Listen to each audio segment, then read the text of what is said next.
عادل الحق عمتي ما ادري ايش بيها. صدق الله العلي العظيم. ثق بذات الله، ادوسك دوس واطلع، ما توقف بوجهي. الزم هذا ابوك، قوم انتي قومي، انا اعرف شلون اعلمه. اوقف اخذنا وياك اوقف. شفت شلون ابوك ما يريد ينطي الفلوس وانت ظل وعافيه على يد مصطفى رجال راح يطلع حقه بيده، فلوس وسيارات وفخامه وبيت كبير واثاث. اي قوم شويه هيش، حرك نفسك، صير رجال بس قاعد وساكت. يلا اخوي جايك انا كله. لا والله شوف الموضوع عاد اسولف مختلف كلش. يلا سيب الدرس وجايك يلا. يا ستار شكو ايش بيه هذا عادل؟ خلينا نجي نشوف السالفه شنو. ما كان ها شفتك. سلام. هلا شلون؟ حولك. شلون؟ الله بالخير. الله بخير كرم.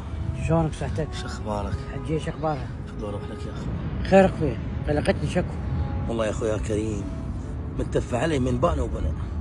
اخوتي يدورون ورث وامي بعد يا عدله، وتعرف نص الاملاك باسمي وباسم امي، وانت اخوي وصديقي فوقاي وجواي، وانت المحامي وكل الاملاك تدري بيها، وجاي تعرف انت شي تطلب لي وارد من عندك كل شهر. اقول لك عادل اخوي، ترى هاي الامور كلش طبيعيه قاعد تصير وتحدث بمجتمعنا.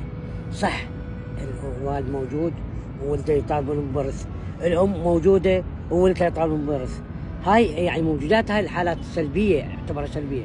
انت لازم شنو توسع صدرك، خلي قلبك واسع، عرفت؟ اقعد وياهم، اسولف وياهم. ابويا امنا بعتي عايشه، بعتي بالوجود، وما يصير ان تحكم بالورث وامنا موجوده وهي مريضه كمان، انا اعرف بها مريضه، صح لهم ولا؟ يعني كريم شو اسوي مثلا؟ لو هذا ابني مؤتمن طابق ويا عمه، وهذا منتظر، جايبته الباحث على اختي وجيت تقول لي ها والله شلون صدموني؟ باع قتلته بسطته راجله وطلعته. والله يا عادل يا اخوي هذا الحكي يعني يراد صفنه، يراد قعده، بعدين مو مال يعني عريك وطلابي ومشاكل. احكي وياهم بهدوء، تريد انا اصير وسيط بيناتكم واسولف؟ خليك لك شغله، يعني انا احكي ويا والده، اذا ممكن يعني نعطوه فد مبلغ معين، اذا هذا يريد يسوي له مشروع اعطيه فد مبلغ معين واحاسبه عليه. كريم خويا يا مبلغ معين، هم غدا ياخذون كل شهر، انت تحاسبهم لولا كل واحد. خويا عوف الموضوع يمي، انا اقعد يمي الحجيه، اقعد وياها واسولف واصيح لهم واكون انا الوسيط بيناتكم، وان شاء الله تنحل وما يضل خاطرك الا طيب. مواضيع كلش بسيطه وسهله، لا تشغل بالك.